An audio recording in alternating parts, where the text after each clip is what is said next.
Hello, how do? Welcome back to Edgar TV. Another big ranking tournament has been and gone, so let's have a look how it's shaken up the rankings. Now, this one will have a bit of movement, but maybe not as much movement as you would normally expect. The reason being, this is the very first time that the Masters has been ranked. Now, in the past, the Masters has taken place. We've seen winners such as Joe Cullen and Chris Dobey kick off what felt like a bit of a pre-season, but now it's part of the season. I really like its positioning on the calendar in regards to coming not long after Q School, giving those players that have just got a card an opportunity to hit the ground running before the Pro Tours and really sort of get into the environment of things and really start to get familiar with the PDC and its systems. A couple of people managing to pick up some money who came through Q School, the likes of Tom Beisel, the likes of Thomas Lovely, the likes of Andy Bolton, all picking up £750 for getting through their group stage. Cam Crabtree went a step further, picking up £1,000. But the big winners for me come a little bit higher up in the order of merit. One of them, Willie Borland, the man who hit the 9 darter a couple of years ago, remember, against Bradley Brooks to win his debut game at the World Championships. However, he's not done much last year, needed a big year this year, and that pickup there sees him go 8 places up the order of merit, that reaching the last 32, and was very close to doing a lot more as well, was winning very heavy in his game, lost the last 3 sets. You'll see there's not much movement in regards to people coming down. People coming down only come down because of people above them producing something good. But the real big story for me comes a little bit further down. Comes in position number 95. Bradley Brooks was at Q School a couple of weeks ago. Didn't know if he was going to be on the Pro Tour.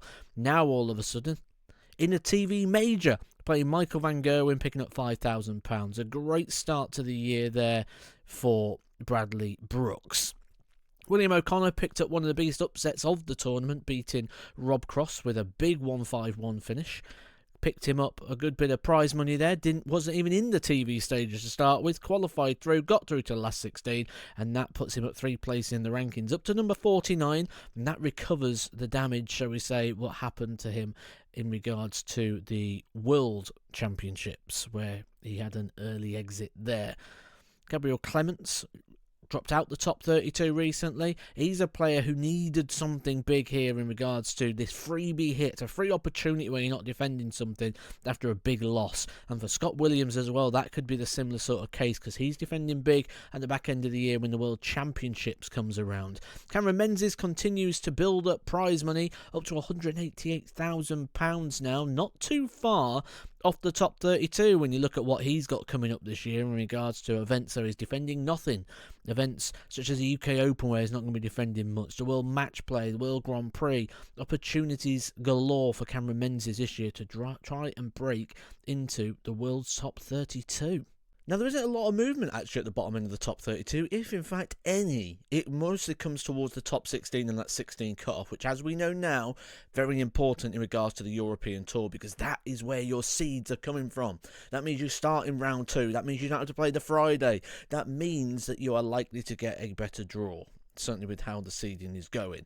And this event, no prize money on the line, all gains. And this is what the players was gaining. Now, when we're looking up towards that sort of top 32, top 16 cut-offs, a lot of the time people are defending. Nothing to defend, all money going on to the order of merit on this occasion. But no real movement, as we say there, until we get to that 16 cut-off. Now, there are a couple of things that are interesting here. First of all, Josh Rock coming out of there. He's defending money as well at the start of the year. So that £14,000 off of Dimitri Vandenberg may be hard for Rock to get in there at the early part of the year. Michael Smith drops 2 further places down to 18 and he's defending a lot of prize money this year. So he could be in trouble here in regards to getting back into the top 16. He's going to need some deep run from somewhere. The UK Open could be quite a vital one early on. Gary Anderson continues to be consistent. Wade, I think, stays in there. Peter Wright's defending quite a bit this year. He's defending over 50% of his prize money.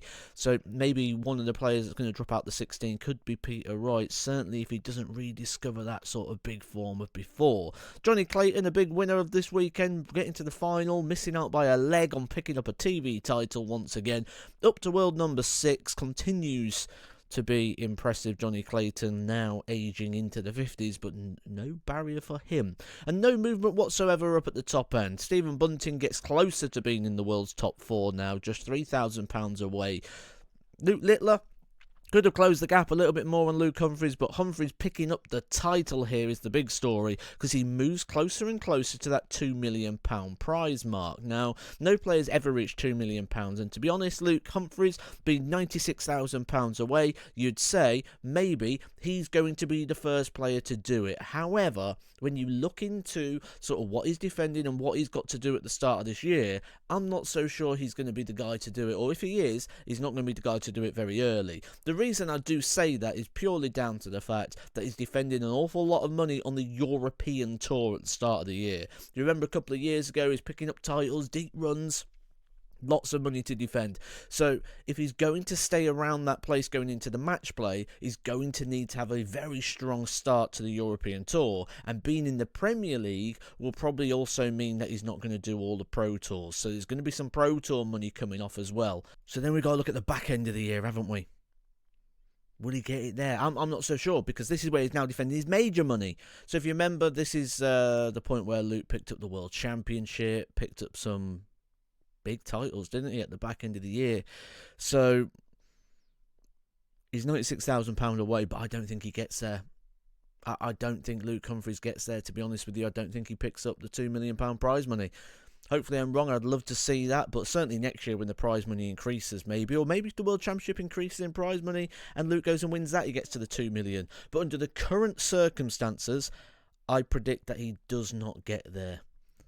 And I also think that maybe we're going to next year Luke Littler being world number 1. But then again, there's lots to defend for him, isn't he? Lots of questions, lots of different things. With regard to ranking movers, there wasn't too many.